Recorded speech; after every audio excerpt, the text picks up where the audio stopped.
friends, Kent Hewitt here.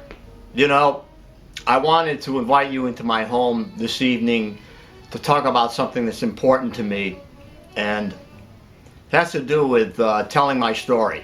Now, you know, I hear from people all the time. Now that I have 7 million views and 85,000 subscribers, this is amazing to me that this happened. And it happened at the right time in my life, this my later years.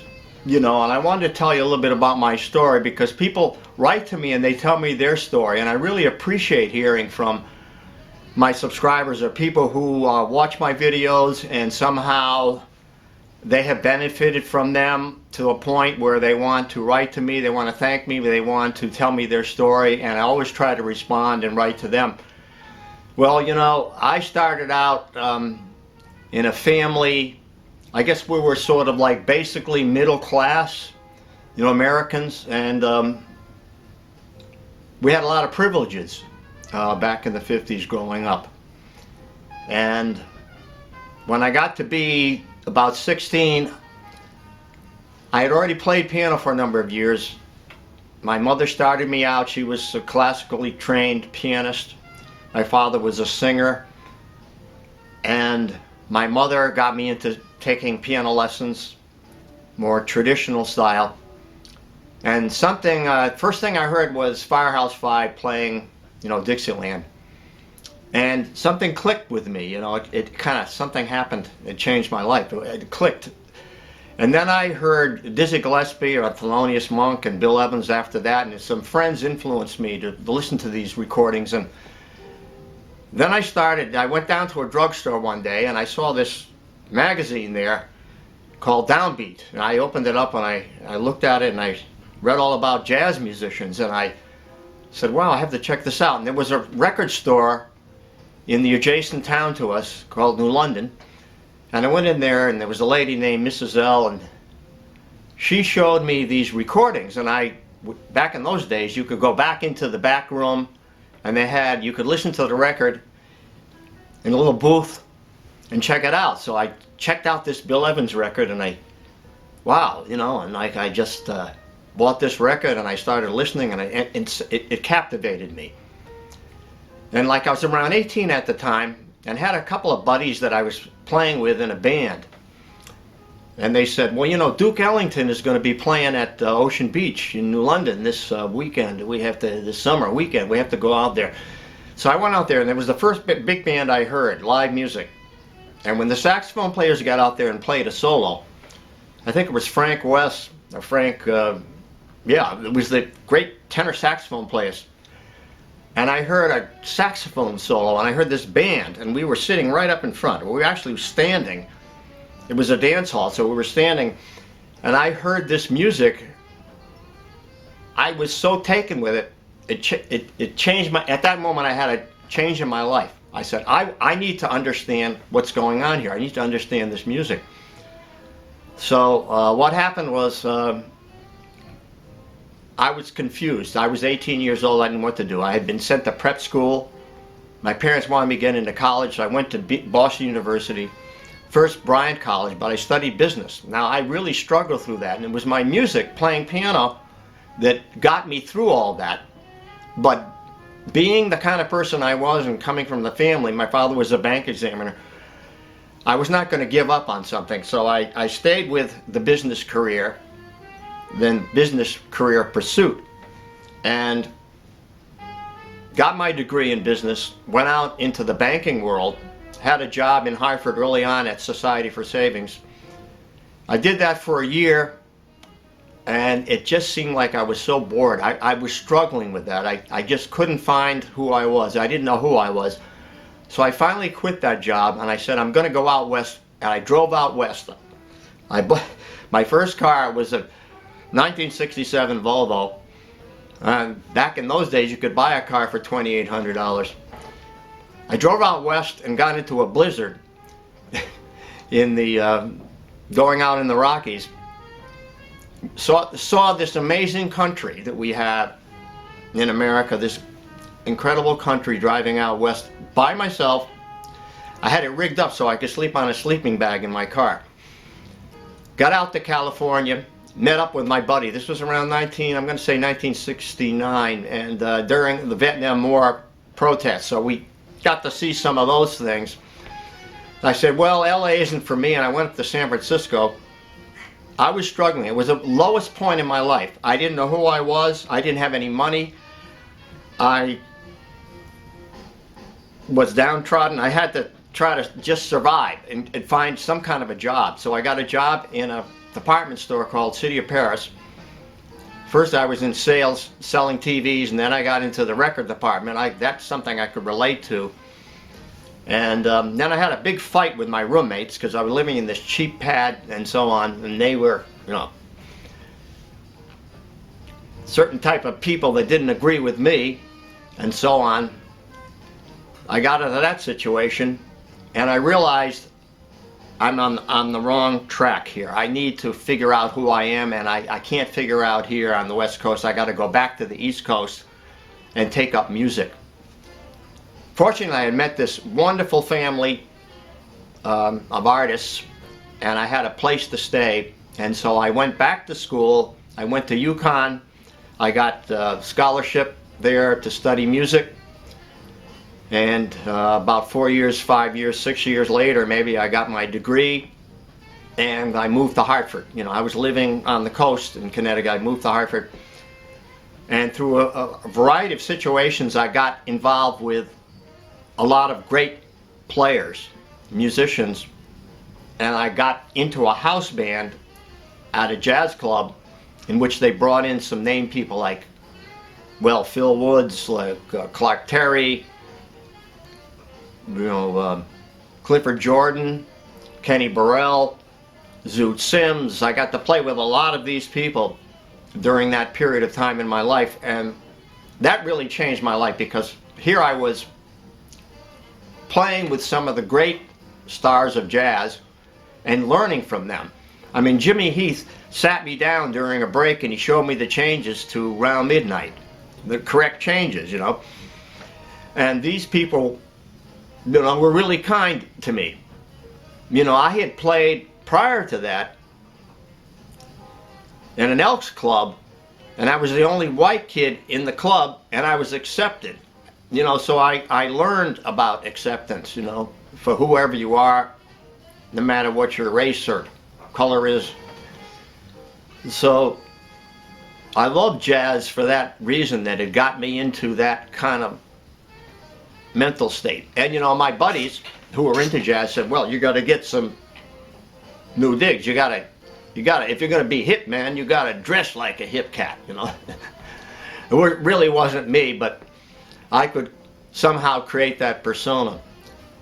So anyway, what happened was, after that, I got into one of the best bands in Hartford, best jazz bands in Hartford, and I started writing music, and we had so much success back in those days. Now I'm talking about the late 60s and through the 70s. And then I had to do a number of things. I had to go out on the road. You know, no bands stay together unless you're the MJQ. No bands stay together for more than 3 or 4 years. And then I got into a vocal band, singing, you know, vocalese, scat in the tradition of Lambert, Hendricks, and Ross. And after that, it was like mostly leading my own trio and so on. But you know, the thing is that through the years, I stayed with the music, but in my head I always had this idea that I wanted to write a book, you know, because I was teaching at the same time, and that, teaching, you had to teach because you couldn't get enough work from just playing gigs. That ended in the 80s and probably mostly in the 90s, in which you had to be teaching. And you know, teaching jobs were very hard to find. I mean, they were, you know, people who had teaching jobs held on to them, and there was very little turnover. And that's even more intense today than it was then. So I had at certain gigs, you know, I got a gig at Berklee School of Music for a year, and then I got an offer from a fellow to go to Hartford and be the music director for his nightclub, a jazz club. And that was in the mid-80s and so on. So I did that. And there were other things that happened like that. And then I went back to Florida. I went to Florida because there were some opportunities there. But then what happened was I got back home and I still had this idea in my head to write a book. And that brings me up today, because now I have the book. I finally wrote the book. It was an accumulation of 30 years of teaching. And I wrote everything out that I wanted my students to learn, whether it be charts or chord changes or exercises and everything. I wrote them all out, and I compiled this file, this thick. And what I did with that file eventually is I transcribed it onto a Encore software program, and I designed this book, which I did in 2008. And I started to just sell it to my students, and mostly up in Summer Keys, where I teach in the summer, which is a summer camp school, and my local students and so on. I had a few of those. Mostly I was teaching privately, so I was only providing this book to the local people. Now, what happened about 4 years ago is because of YouTube, and I got into it through a student at Summer Keys who filmed my piano lesson in his particular class, and he showed it to me. I said, wow. I said, that's a great way to learn what you just heard me do, or what I just demonstrated for you, and you can take it home with you and study it. You don't have to take notes. You can just watch the video and, So I tried it on one of my students here at my home. I said, how will I send it to her? Like, I would put it on a disc? No. I'll put it on YouTube, and she can go to YouTube and then she can watch it. And that was the beginning. And that was about 3-4 years ago. And that was the beginning of this whole YouTube connection. And what happened after a year? First year was a struggle, because nobody watched my videos and nothing happened. And all of a sudden, I heard from this person, a subscriber, and he said to me, you should be getting more views. Your lessons are really good. So I wrote back to him. I said, what should I do? Do you have a recommendation? He says, how about more personality? Well, I was afraid to get in front of a camera. Like now I'm, not necessarily comfortable with this, but I did it. I just said, okay, I'm going to do this. I'm going to get in front of the camera. I'm going to talk, and if people like me, I'm going to try to be myself, and if I like me, then great. This is not easy, and you know what I'm talking about. It's not easy to get in front of a camera and be yourself, because people may not like you. And so I did it, and I created a monster. I started to, create a personality, give you quotes. I tried to make it something that would be interesting. And then I created an alter ego character called the Alter Dominant Ego Man. And all this stuff. So what happened was, all of a sudden, I became more popular. So now I'm saying, oh, this is really working, and this is great. And I'm getting more book sales, and so on. And this is amazing, and I'm so grateful, because the response I'm getting from you folks, and the motivation that I'm getting to keep doing this and finding new ideas. Now you may ask, well, how are you able to do this? How are you able to give all these free videos? How do you have the time to, well, if I was 20 or 30, I wouldn't have the time. I have to have some kind of day job. But because I'm older, I can do this, and I'm grateful that I can do this, and I'm happy to do this, and it's perfect for me. So I guess the idea is, by telling my story, I'm trying to inspire you out there, whoever you are, to write to me, tell me your story, and in some way, can my story help you in what you're trying to achieve in your lifetime, whatever it may be. But you have to find your center. You have to find out who you are, what is your purpose in life. Now, I'm not ordering you to do this. It may take years. It took me years. I struggled. As a musician, you struggle. As a jazz musician, you don't have an income. You don't have a retirement plan. You don't have regular income coming in. You're living day to day. You have no savings account. You have no health plan. You have none of that. which I could have had if I'd stayed with business, the business career. I could have had all that. I could have had a family. I didn't even have a family. I didn't get married, I didn't have a family. It's a sacrifice. Not for everyone, it was for me, that's how it worked out. But anyway, I'm going to take a break now because I need a break. But I wanted to tell you my story because I think it was time for me to just let this come out of me and see if I can explain it in a way that shows how gratified I am, how grateful I am to all of you out there that watch me and that listen to my videos and that write to me and thank me and use these things for your personal growth as musicians or whatever you want to do with it. Okay, so now you're probably asking if I went to New York City to try to make it in the big time. Well, I did go to New York City. You know, it was only close by. I lived in Connecticut, so it was easy to go there. And I lived in Brooklyn for maybe about 4 or 5 years, and I lived in New York City for about 1 year. And New York gave me the opportunity to go to the Tropicana and be the first pianist to play at the Tropicana Hotel in Atlantic City. That was the opportunity I had through New York City. But after that, there wasn't a lot of opportunity unless you were like that top 1 or 2% of people who were so talented, you know, that anything could happen. And that's only for like a 1% of the population, that people are trying to make it. So I went to Boston after that because I had more gigs in Boston. So I left New York City and went to Boston. So I did try to make it in New York. And so those of you, you should try to make it in New York. And if you're in that top 1 percentile of talent, you will get into the big time. One thing I need to point out here and stress is that you don't need to make it in New York City.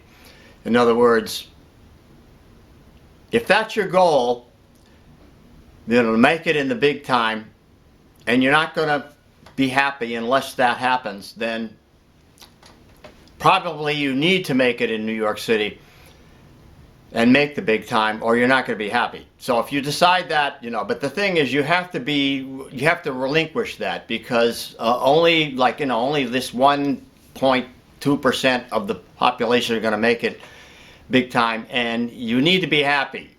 That's the most important thing. Your goal in life should be to be happy. So just be content with who you are, and that you're doing something important with your life that's giving you satisfaction. And you know, there's a lot of drawbacks if you want to make it big into the big time. You will have no peace. You'll have no family. You'll be in the public life. It all evens out. You know, like whether you make it big or not. You know, and if money is your goal, then you should go for that. But money should not be your goal. What should be your goal is happiness, and whatever that takes. If it be family, you know, living in a small town, being a big fish in a small town is just as good as being a small fish in a big town. I guarantee you that I'm telling you the truth. So just strive for happiness in whatever way that you can achieve that, and that's what you need to do.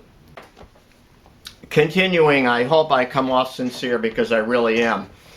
And I guess the reason I wanted to do this is not only because I'm grateful to all of you out there that have watched my videos and written to me, particularly those people that have told me your story, and that I've had some kind of influence in your life that is positive, but also because I want to tell my story, because, you know, life is not an easy thing to deal with, and you know, we're privileged here in America in a lot of ways, and we have advantages, and you know, so the least I can do is give these lessons for free and give the scores and everything else for free, because I have been privileged to have been given the gift of music.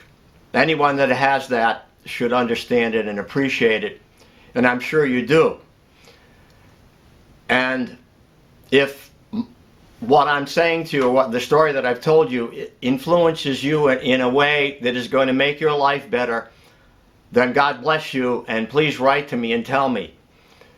I really need to hear from you, because that encouragement is something that I want to take in and give back to others.